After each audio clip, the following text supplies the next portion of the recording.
જય દ્વારિકાધીશ। સાંભળતા 2 મિનિટ થશે પણ સાંભળવાનું ચૂકતા નહીં। જિંદગીમાં આપણે ઘણી વખત એવી સ્થિતિમાં મુકાઈ જઈએ છીએ જ્યારે કોઈ પણ વસ્તુ આપણને સારી લાગતી હોતી નથી।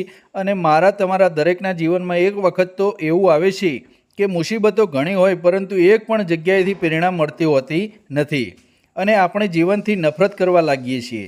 પરંતુ એવું ક્યારેય પણ આ થાય ત્યારે આ લેખને સાચવીને રાખજો અને આ લેખને સાંભળી લેજો।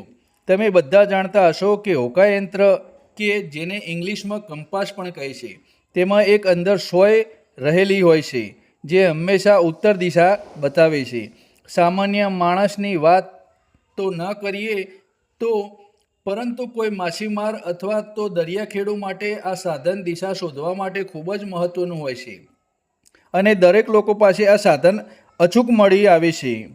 પરંતુ હોકાયંત્ર બનાવતા કોઈ પણ કારખાનામાં જાઓ ત્યારે હોકાયંત્ર વાપરવાની અસંખ્ય સોય આમ તેમ પડેલી હોય છે। શું આ બધી એક જ ચોક્કસ દિશા બતાવી શકે? જવાબ છે ક્યારેય નહીં, કારણ કે સોય હોકાયંત્રમાં નહીં પરંતુ જમીન પર એમની એમ પડેલ હોય છે જે દરેક અલગ અલગ દિશા બતાવતી હોય છે। પછી જ્યારે એ સોયને લોચુંબકનો સ્પર્શ થવા લાગે એટલે તરત જ જેણે ચમત્કાર થાય એ રીતે છૂટી છવાયેલી પડેલી અને આડા બતાવતી સોય હવે એક જ દિશા બતાવે છે, તે ઉત્તર દિશા। હવે ધારો કે આ ઘટના આપણને જીવન સાથે જોડીએ તો જીવનનું પણ એવું જ છે। આપણા જીવનમાં આપણને ઘણા એવા લોકો માટે છે જે પોતાનીથી એ પામી શકતા નથી। એના માટે ઘણા કારણો હોઈ શકે છે, પરંતુ એનું પ્રથમ કારણ જોઈએ તો એ છે કે પોતાના જીવનનું ધ્યેય નક્કી જ કરતા નથી।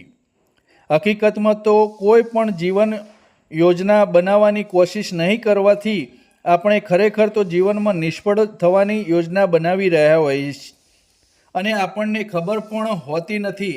જ્યારે જીવનમાં સ્પષ્ટ ધ્યેય હોય તો જીવનને સફળ બનાવી શકાય। દરિયામાં અંદર સબમરીનમાંથી જે ટોરોપિડ મિસાઇલ લોન્ચ કરવામાં આવે છે તેમાં આ મિસાઇલ કોમ્પ્યુટર સંચાલિત હોય છે અને તે પોતાની ભૂલો સુધારીને લક્ષ્ય તરફ આગળ વધતી રહે છે જેથી લક્ષ્ય સુધી પહોંચવાના પ્રયાસોમાં સફળ થાય।